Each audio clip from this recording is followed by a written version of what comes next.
What do you get when you mix fine cuisine with utter simplicity?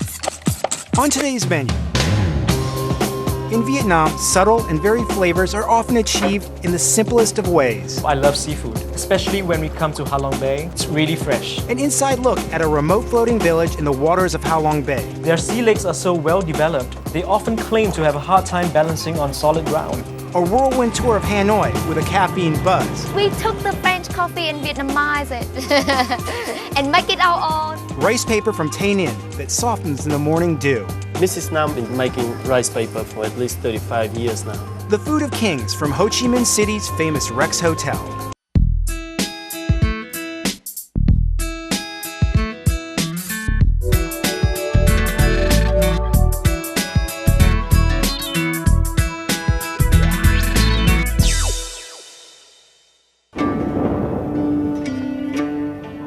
We are out here in the middle of Ha Long Bay, one of the most beautiful places in Vietnam. About 2 hours by boat from the mainland. It's now 4:30 in the morning, and we are going to visit a fishing family of Mr. Nhiat in the floating village of Viet Nam. The meal is called Con Tra Ca, sweet and sour fish soup, and it is one of the most popular dishes in all of Vietnam. Originating in the Mekong Delta, it can be found in the finest restaurants of the country. But it is also made in the remote fishing villages of Ha Long Bay, located 100 miles east of Hanoi in the northeast province of Quang Ninh.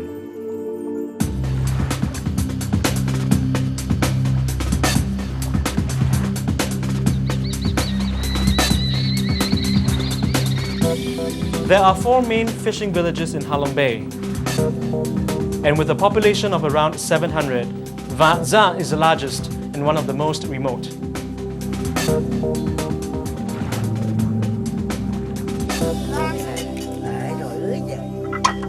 So here we are at the Nhiat family home.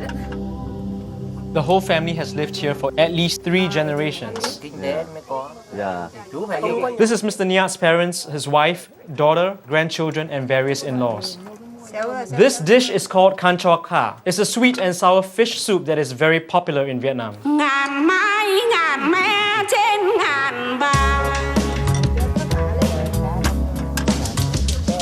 Of course, a great meal like this has to start with fresh fish.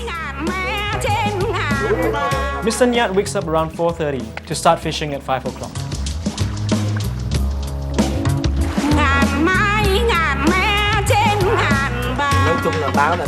He says during the summer season, he usually uses prawns or squid as bait for the fish.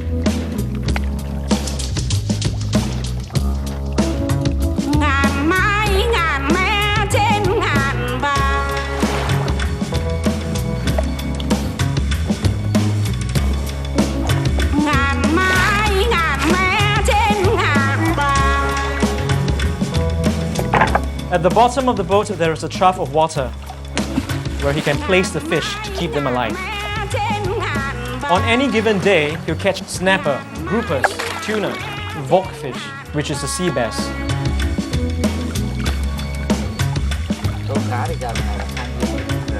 He says there aren't as many fish these days because of overfishing. With each passing year, he catches fewer and fewer fish.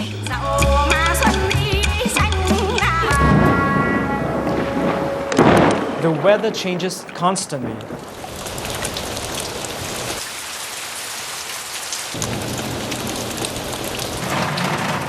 And then suddenly, the storm is over.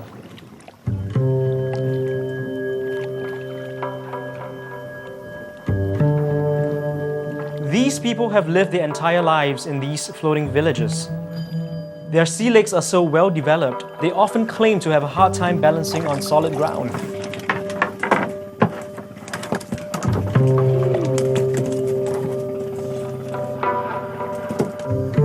Mr. Nhiat keeps his fish under the floorboards of his house. If a fish is particularly good, he'll spawn it in special nets to help ensure future fish.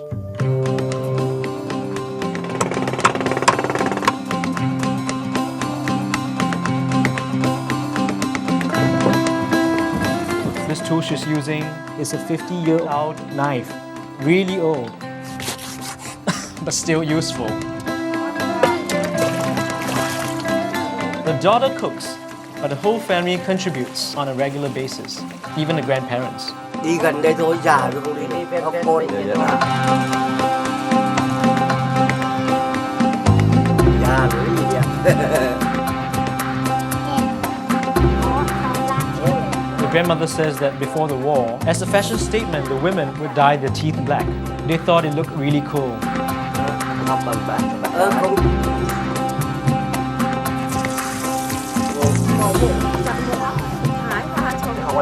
The daughter says she uses pork fat to stir-fry the tomato. Ingredients like pork, beef, vegetables, fruit, they buy and trade from farmers who come to the village with well-stocked boats. After a few minutes, she pours water in to make a broth.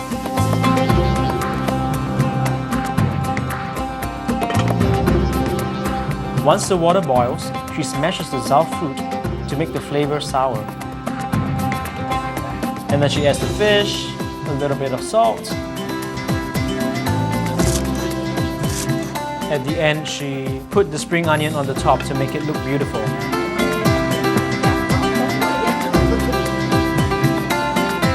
Wow, it's good. It's really yummy. I think it's great. The fish make it sweet, and the zao fruit make it sour, and the soup is just delicious. Halong Bay is a beautiful place. Trời nó rất trong, rất đẹp. Mr. Nyat loves living here with his whole family. He loved the ocean, he loved the sea. It's just the way it is.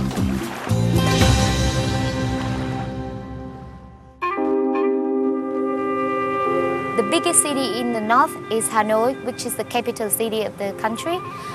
It was first set up in the year 1010.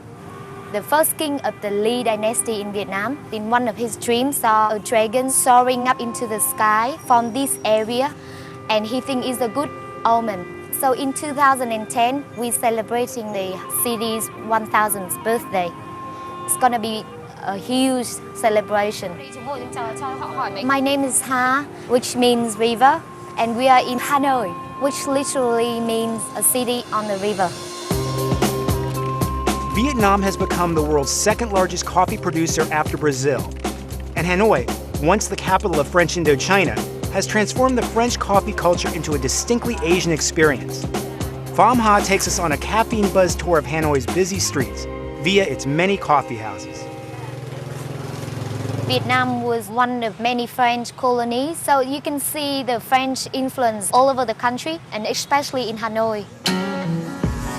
We have lovely French bread, and besides bread, we got delicious coffee. I love coffee. I love it. Coffee in Vietnam is grown mostly in central Highland, Buôn Ma Thuột, Pleiku, Đà Lạt, and these beans come from Buôn Ma Thuột.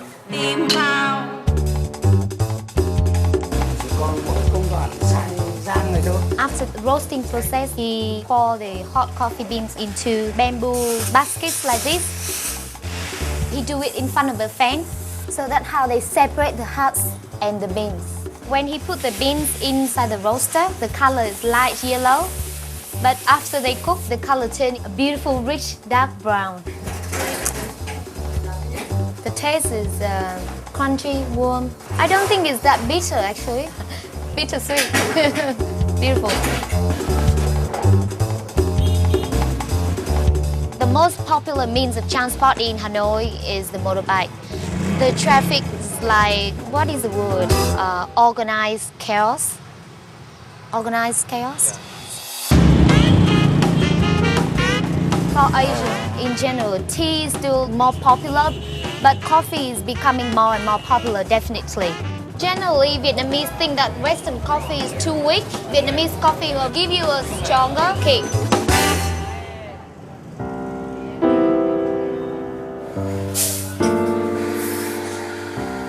Making coffee is like a whole art. How you prepare the coffee beans and make sure it's not over-extracted or under-extracted.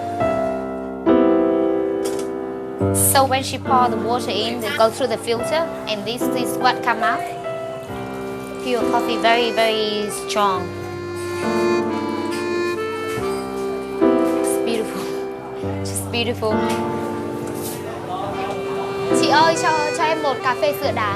The most common coffee is cà phê sữa đá. Sữa means milk, referring to thick and creamy, sweet and condensed milk. And đá means ice.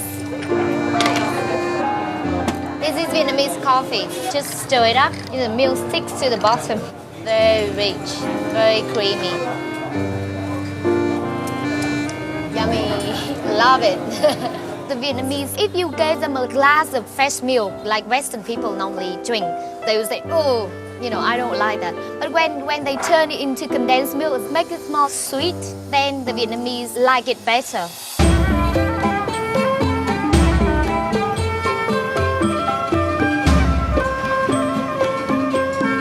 We're now in the old quarter of Hanoi, in a famous little coffee shop, Giang.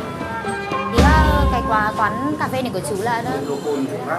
This gentleman's father first opened this cafe in 1945. That's his father. Gần trăm tuổi. This young boy in this picture is the current owner. This family is famous for egg coffee. In Vietnamese, we call cà phê trứng, and trứng means egg. It's actually very simple. They crack the egg, and then they have to separate the egg yolk and the egg white. And then they beat the egg yolk with sugar till it gets very frothy. They pour the mixture into a small cup like this, and then pour about 15 milliliters of strong coffee on top. Well, it's very rich. Actually, it's like coffee flavor tiramisu, just without the masala wine in it. I'm gonna tell you how to cross the street in Hanoi. Close your eyes and go.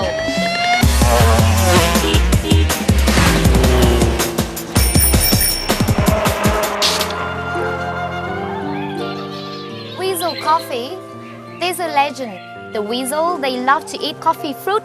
So the weasel, after they ate that, in their droppings, you can find the coffee beans. And the farmers, they reckon that that's the best coffee beans. That's the story, but I don't know if there's any truth in it, but it sounds good to me. In Vietnamese, we call weasel coffee cà phê trồn, and literally it means coffee weasel. She tried to stir up the froth. The taste is even stronger than the normal coffee. It's good. The taste more bitter, but it's got a sweet aftertaste. This is my way of drinking coffee. I like drinking it this way. I don't know why, but it's like a coffee soup. When the French came in the mid-19th century, they introduced coffee to Vietnam. But the way we prepare it, the way we drink it, is different. So we took the French coffee and Vietnamized it and make it our own.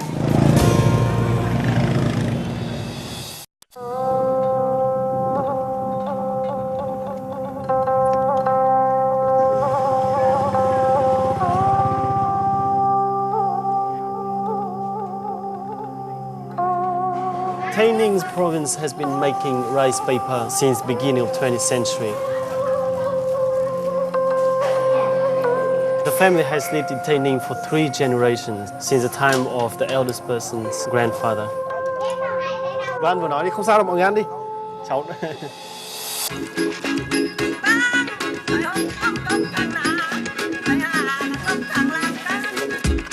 In Vietnam, rice paper is a staple. But here in Tay Ninh, 55 miles northwest of Ho Chi Minh City, they make a local version that gets its unique softness from lying out in the grassy dew. So special is this particular bon trong, as they call it, that cooks visit from all over the country just to bring it home to their kitchens. She said, we start simply with the rice.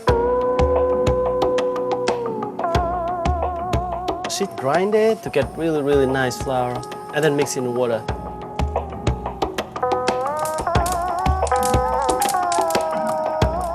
Mrs. Nam, she will use her ladle and pour a nice mixture of rice flour and water on top of the cheesecloth. First layer, she will let it stand there for about 5 seconds and then use the ladle again to pour the second layer on top of already steamed first layer.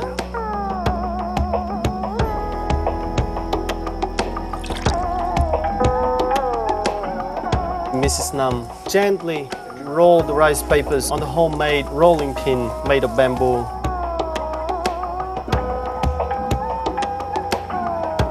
Mrs. Nam grew up with the rice paper, started making rice paper since she was very young. As the village people can remember, she's been doing it for at least 35 years now. Một ngày sẽ dạy em làm nghề này không? Bạn chưa nói. Nó biết dở rồi cái này.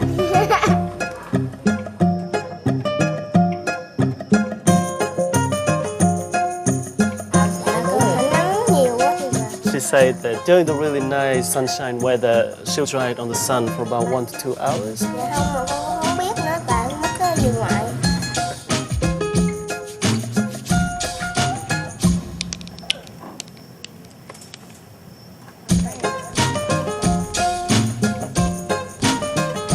Gió đậu cho nó hừng thằng than rồi. When the rice paper get dried, they'll grill them. Flipping is quite important because it actually keeps the shape.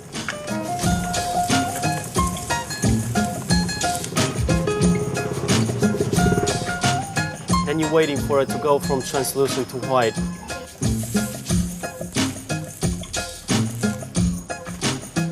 When it's white, it's done.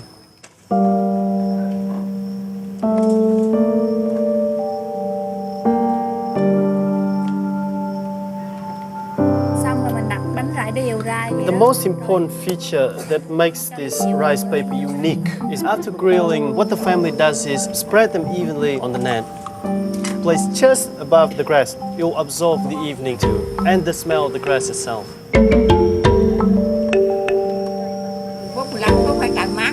Depending on the weather, if the weather is really nice and moist, 10 minutes and it's ready. This is what a grilled rice paper looks like before it absorbs the humidity. You hear the sound? And this is the final product. You can roll it up nicely because of the morning dew and the evening dew. Nice and soft.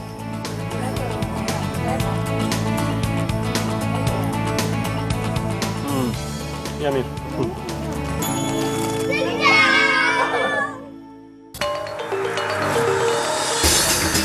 Ho Chi Minh City is the biggest city in Vietnam.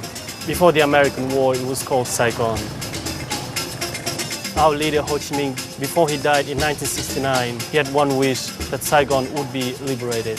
The war ended in 1975, and the people of Vietnam renamed Saigon Ho Chi Minh City in his honor.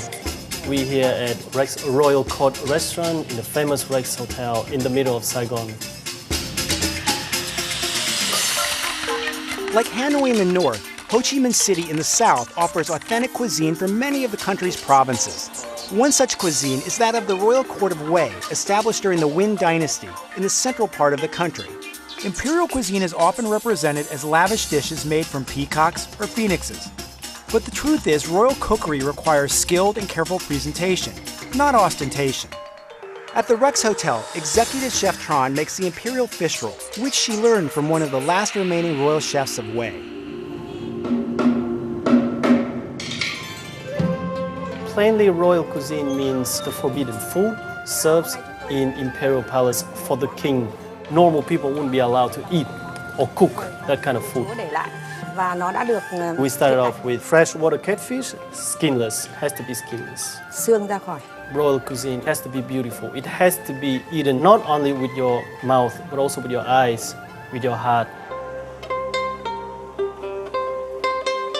Để chút xíu nữa chúng ta cuốn nó thành cái cuốn. Fish has to be cut in a thin form to be wrapped more easily.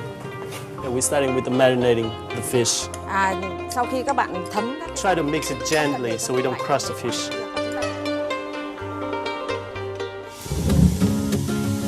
Coi như là mình là khách ha. Và em. We'll start wrapping the fish now. Đây là bánh tráng Việt Nam. It's a traditional Vietnamese rice paper.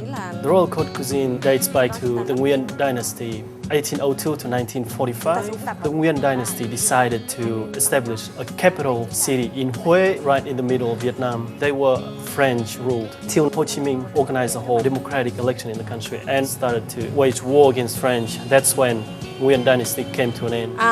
Hơi phí vì ô liu thường là để ăn. During the process of on-the-job training as a professional cook, she started traveling to Hue in search of imperial palace chefs. During that process, she actually found a female cook that used to cook and serve for the queen. That's how she learned how to cook Hue food straight from that lady. That lady is about 90 years old now. Nó đã ướp được. Nó không phải là chả giò, nó không phải là chả giò. Okay, so basically you just eat it plain like that. What you see on the plate, you have it like that. No dips, no sauce, no nothing. Pure imperial cuisine. Thường bên trong nóng. Rất là nóng. As it's been marinated with garlic, a bit salty, a little bit sweet, and it's really crispy.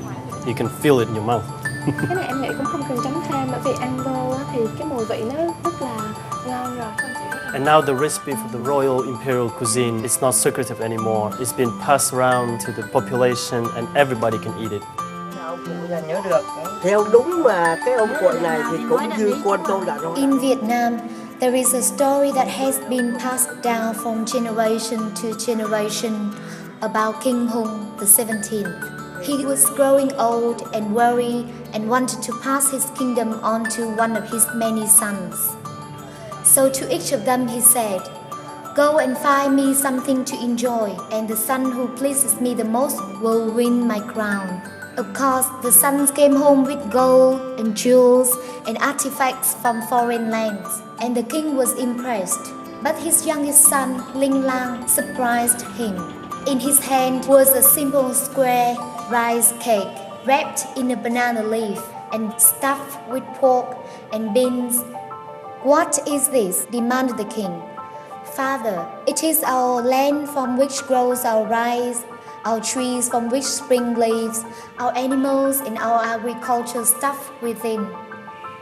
This cake, which the son called Bánh Trưng, is Viet Nam. It is who we are." And the king was so taken by the simplicity of it all. He rewarded his crown to his youngest son.